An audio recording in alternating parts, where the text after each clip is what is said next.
The snow was falling heavily, blanketing the world in a thick, white shroud. I could barely see 10 feet in front of me as I drove, my hands gripping the steering wheel tightly. My son, Jake, sat beside me, his eyes fixed on the road ahead. We were on our way to visit his grandmother, who had taken ill, but the weather had other plans. We should find a place to stay for the night, I said, peering out at the blinding snow. It's too dangerous to keep driving. Jake nodded in agreement, his face etched with concern. I think I saw a motel up ahead. Let's see if they have any rooms available. As we pulled into the parking lot, I felt a wave of relief wash over me. The motel looked quaint and cozy, with a warm glow emanating from the lobby.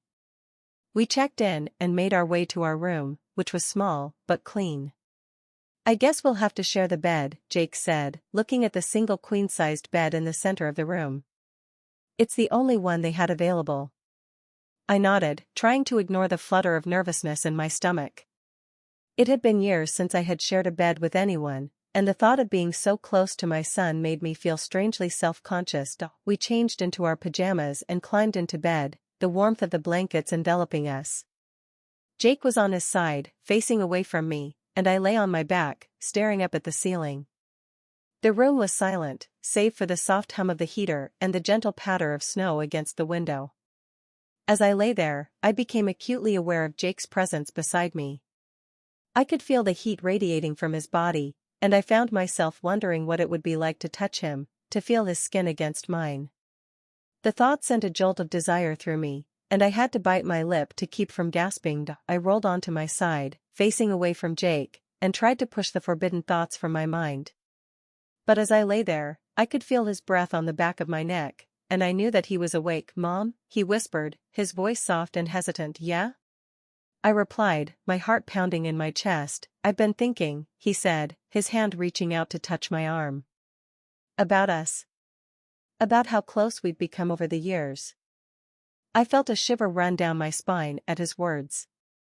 The warmth of his hand on my arm was both comforting and electric, stirring a whirlwind of emotions I had never fully acknowledged before. "What do you mean?" I asked, keeping my voice steady, though inside, I was a tempest of confusion and curiosity. Jake hesitated, as if choosing his words carefully. "I mean, we've always been there for each other, you know? Ever since Dad left, it's just been us. I feel like we understand each other better than anyone else." I turned slightly to look at him, his face illuminated by the faint light coming from the bedside lamp. His eyes were earnest, filled with a depth that tugged at my heart. "Yeah, I feel that too," I admitted softly. He shifted closer, and for a moment, the world outside faded away. The snowstorm, the uncertainty of the future, and the worries about his grandmother all seemed to dissolve in the warmth of this intimate moment. "I don't want to lose you, Mom," he said, his voice barely above a whisper. "You're everything to me." The sincerity in his words struck me like a bolt of lightning. I felt a swell of love for him, mingled with an unsettling awareness of the boundaries that were beginning to blur. "You won't lose me, Jake." "I promise," I said, trying to reassure both him and myself. Jake took a deep breath, and I could see the conflict in his eyes. "Sometimes I wonder if it's okay to feel this way. Like, to be so close to each other. I mean, I know you're my mom, but..." I felt my heart race. "But what?" He hesitated again, clearly grappling with his feelings. "But I find myself thinking about how much I care about you, and not just as my mom. It's more than that." I gulped, feeling the weight of his words. These weren't just innocent thoughts, they were the stirrings of something deeper, something that could change everything between us.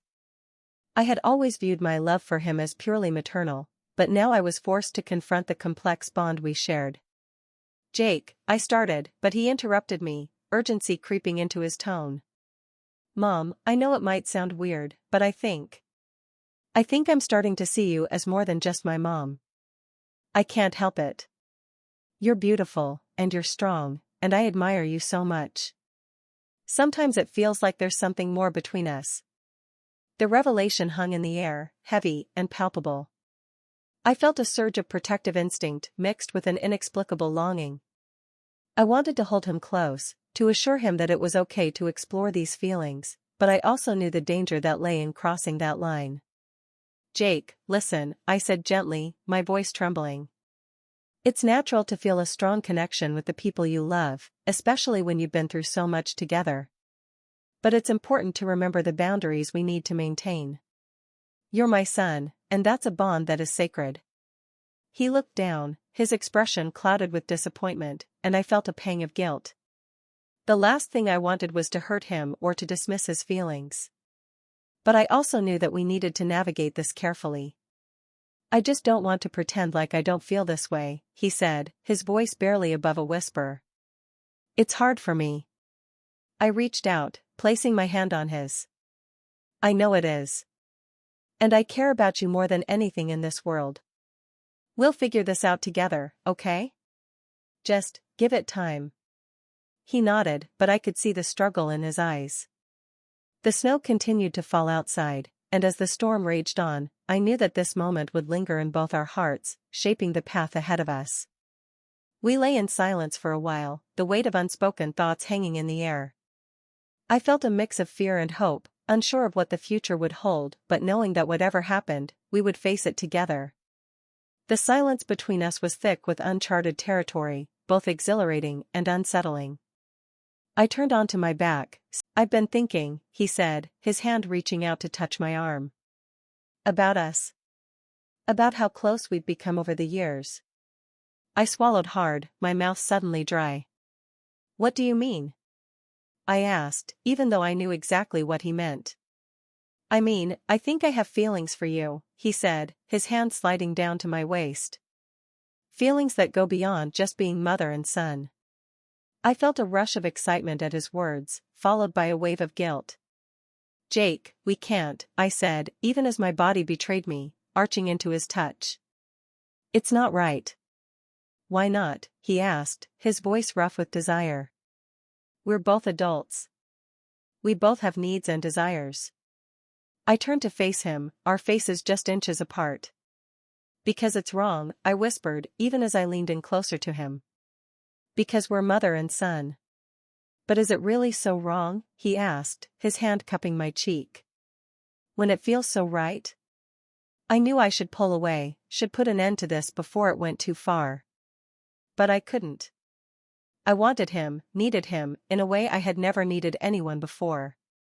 I closed the distance between us, pressing my lips to his in a hungry kiss. He responded immediately, his arms wrapping around me and pulling me close. We kissed deeply, passionately, our hands roaming over each other's bodies with a desperate need.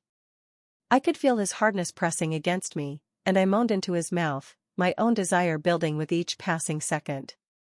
He rolled on top of me, his weight pressing me into the mattress, and I wrapped my legs around his waist, pulling him closer. "Mom," he groaned, his hips grinding against mine. "I want you so badly." "Then take me," I whispered, my voice raw with need. "Make me yours." He didn't need to be told twice. He reached down, pushing my pajama bottoms aside and freeing himself from his own.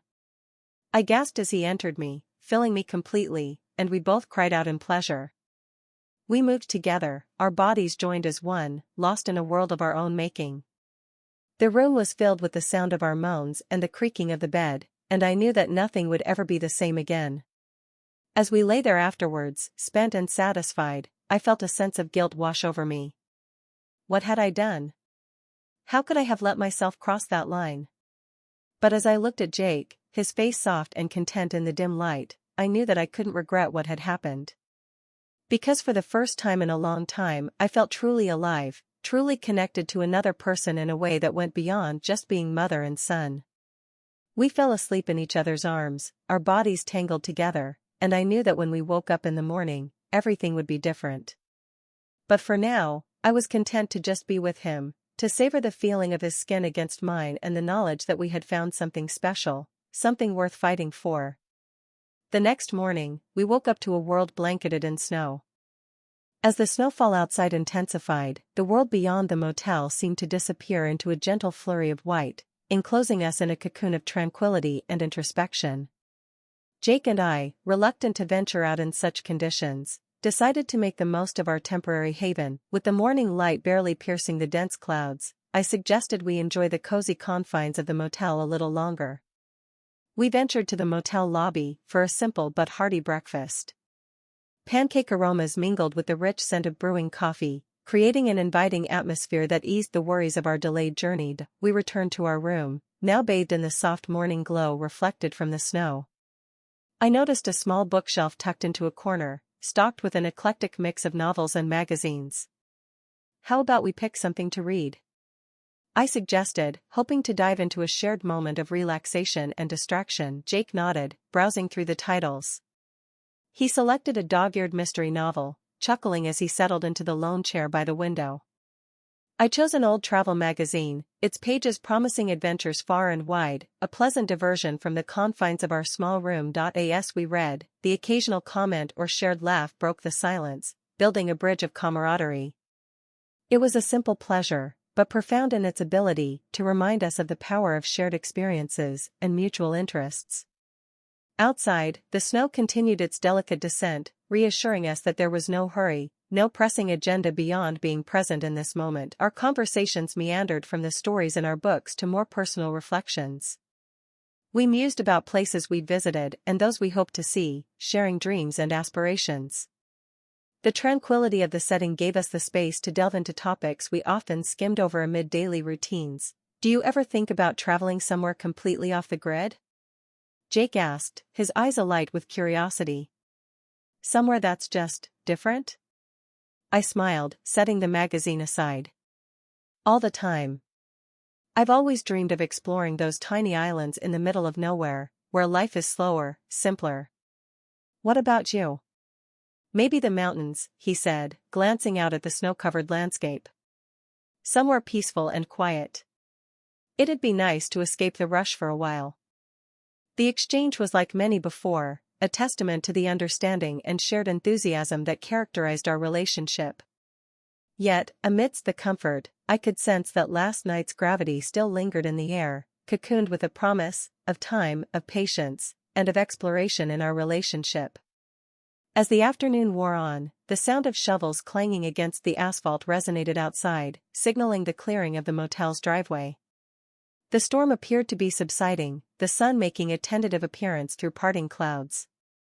Aware of the journey ahead, we reluctantly packed up, each action a reminder of the responsibilities waiting beyond this temporary refuge.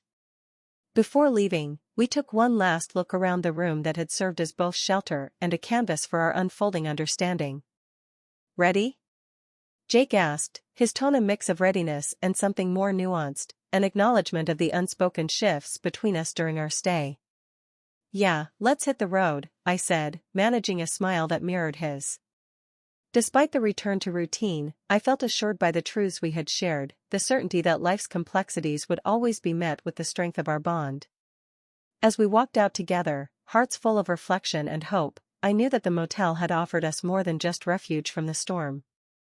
It had given us time to pause, to connect, and to embrace the depth of our relationship with renewed clarity and fortitude. Continuing our journey, the world welcomed us with open roads and clear skies.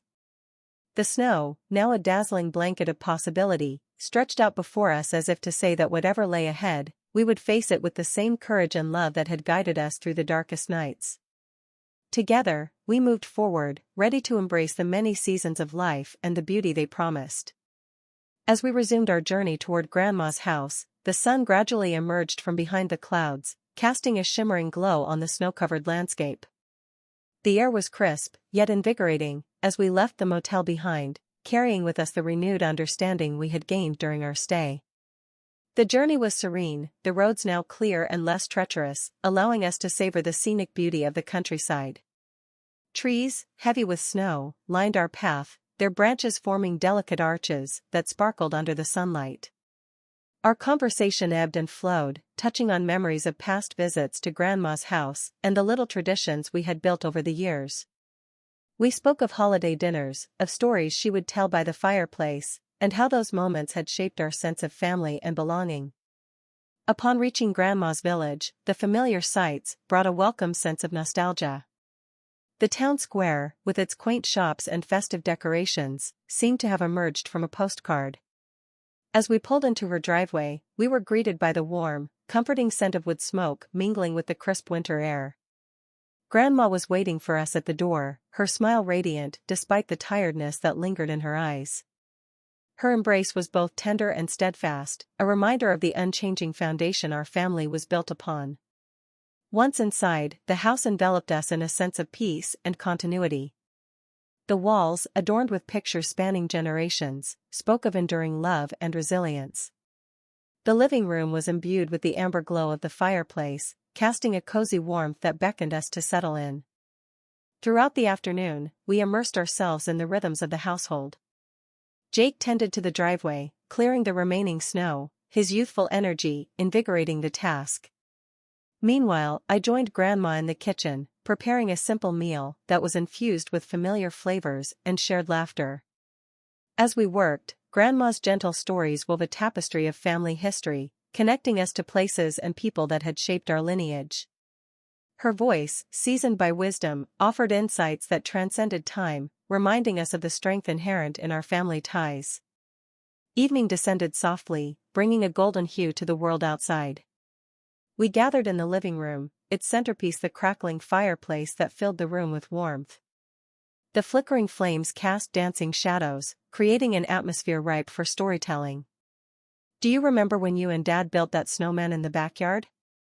Jake asked, his eyes alight with nostalgia. Grandma chuckled, her eyes twinkling.